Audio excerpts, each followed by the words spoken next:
예, 대구 북구갑 권한희 의원입니다. 예, 코바코 사장님. 네. 네. 지난 2010년 간접 광고가 도입된 이유는 과거 제작 협찬 명목으로 엄성적으로 시행되는 것을 좀 양성화시키고 제도화시키자고 그런 취지로 이제 도입이 됐는데요.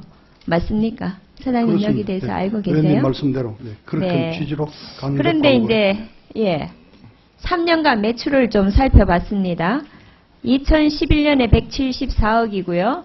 2012년에 263억, 2013년 336억으로 꾸준하게 증가는 하고 있습니다. 그렇지만은 간접 광고 도입 당시에 기대만큼은 못 미치고 있는데요. 네. 원래 3년 이내에 1,500억 원 규모의 시장을 보고 있었습니다. 네. 예상보다 성장이 부진한 이유는 뭐라고 생각하십니까? 몇 가지 이유가 있습니다. 네. 주로 외주 제작사들이 프로그램을 제작하면서 수입 배분 구조에 대한 불만이 있기 때문에 많은 수익을 올릴 수 있는 제작 협찬을 통한 광고를 선호하면서 이 간접 광고와 이 협찬 광고를 패키지로 묶어가지고 이렇게 파는 경향이 많습니다. 그래서 기대했던 만큼 간접 광고가 이렇게 성장하지 못하고 있는 그런 측면이 있습니다. 네, 엄성적인 제작 협찬을 좀 개선해 보고자 한 제도인데요.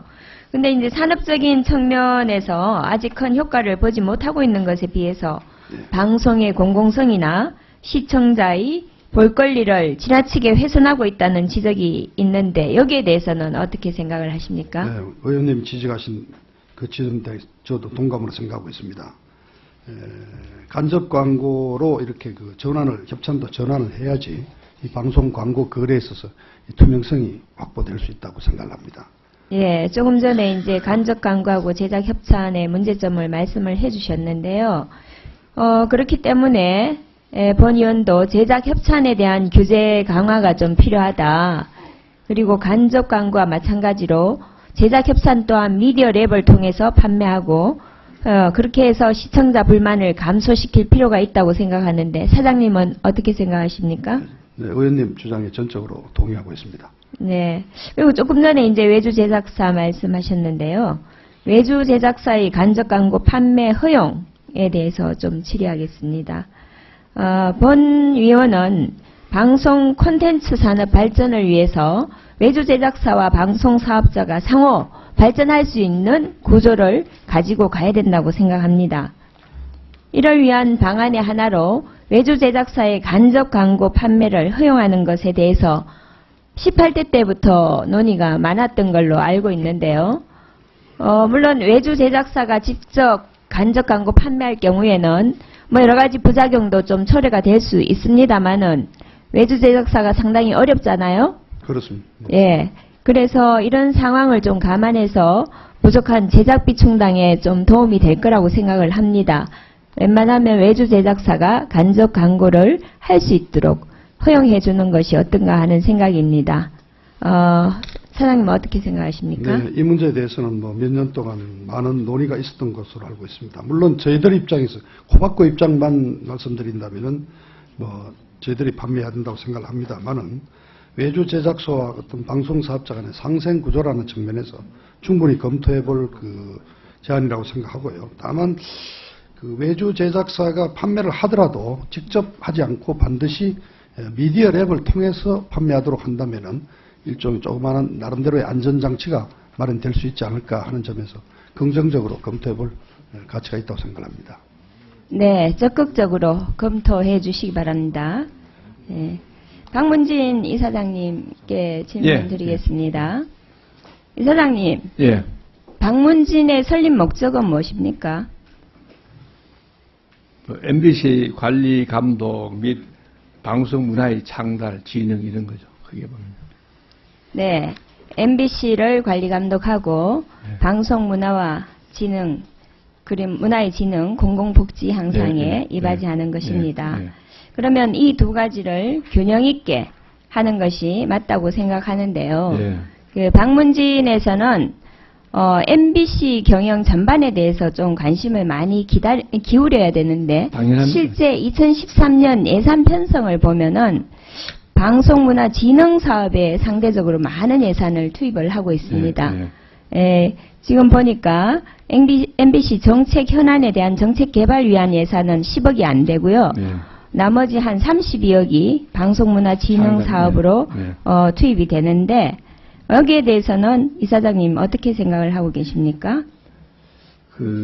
뭐 보는 각도에 다르겠습니다. MBC 관리 감독을 위해서는 물론 비용도 들지만은 그건 어떻게 보면 저희들이 몸으로 때우는 좀 표현이 안 좋습니다. 그런 성격이 강하기 때문에 그 예산 배분하고는 좀 다르지 않나 이런 생각이 듭니다. 그래서 어떻게 보면 저희들이 하는 일이 뭐 보는 각도에 따르면 3분의 2는 MBC 관리 감독이라 봐야 되죠. 사람 자주 만나서 정보를 듣고 뭐 또 할 수 있는 얘기 못한 얘기도 하고 뭐 이런 것들이 다 합치고 하고 또 우리가 MBC의 재정 상태 같은 것은 우리가 지시를 하고 또 보고서를 받고 뭐 이런 걸로 관리 감독을 하니까 거기에 대해서는 예산이 크게 드는 거는 상대적으로 좀 적게 든다. 이렇게 얘기해 주시면 고맙겠습니다. 제가 이사장님 지금 답을 하시는 거 보니까 MBC가 이 정도밖에 될 수가 없구나 하는 그런 생각이 듭니다. 굉장히 예전의 관리 감독을 지금 아직까지 생각을 하고 계시는 것 같은데요. MBC가 어떤 부분이 부족한지 또 어떤 부분을 좀 더 적극적으로 해야 될지 이런 부분에 대해서 전문가들의 의견을 많이 받고 정책을 개발을 해주는 것이 필요합니다. 앉아서 주먹구구식으로 한다면 누군들 못하겠습니까? 그렇게 하라고 이사장님을 지금 그 자리에 앉혀놓은 겁니다. 근데 지금 박문진의 아까 그런 정책 개발 예산도 그렇고요. 또 박문진은 지금 800억 원이 넘는 방송문화진흥 자금을 관리하고 있는데 이 사업 집행률이나 이런 걸 보면 이거를 과연 관리할 수 있는 능력이 되는가 의심스럽습니다. 박문진이 최근 5년간 사업 집행률을 보면 박문진법에 근거한 고유 목적 사업의 평균 집행률이 60%도 되지 않습니다.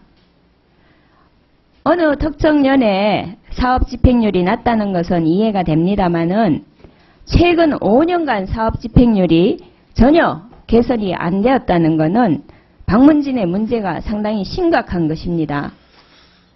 박문진은 이 사업 집행률을 높이기 위해서 어떤 노력도 기울이지 않았고 업무 추진을 게을리했다고 밖에 볼 수 없는데요. 신규 사업 경우도 계획만 세우고 검토조차 되지 않아서 시행하지 않은 사업이 11건. 방송 콘텐츠 기반 활성화 사업이라든가 시청자 미디어 센터 지원 사업, 시청자 단체 활동 지원 이런 사업들도 전혀 검토조차 되지 않았는데요. 이거는 거의 직무유기 수준 아닙니까? 이사장님 어떻게 생각하십니까? 그걸 존경하는 권은희 의원님 말씀같이 좀 그려보는 시각도 있겠지만요. 실제로 일을 하면 이런 문제가 생깁니다. 기본적으로 예산은 조금 크게 잡았다가 집행하면서 여러 가지 해서 좀 적어주는 걸 불가피하고요. 금년 같으면은 전반기 한 45% 됐고 올 연말까지 한 85%좀 될 겁니다. 그런데 또 집행해도 우리가 이사님들이 항상 총의를 만들어서 하기 때문에 예컨대 장학사업 포함되지만 한 이사님 장학사업을 껴내니까 그 뒤에 장학사업은 우리하고는 우리 목적이 안 맞다 해서 폐기하고 이런 식으로 해서 이제 목적이 많다가 안 되는 그런 것도 있고요. 또 여러 가지 이런저런 사정으로 그래 됐지 우리가 정말 열심히 하고 있다고 그래 이해해 주시면 고맙겠습니다. 그리고 또 시청자 미디어 센터는 몇 년 동안 안 하다가요. 원래 처음으로 다시 부활해서 한 2억 5천 들여서 했습니다. 예를 들면 예를 들면 그렇다는 걸 그래 이해해 주시면 고맙겠습니다. 권은희 의원님 수고하셨습니다. 다음 문병호 위원님 질의해 주십시오.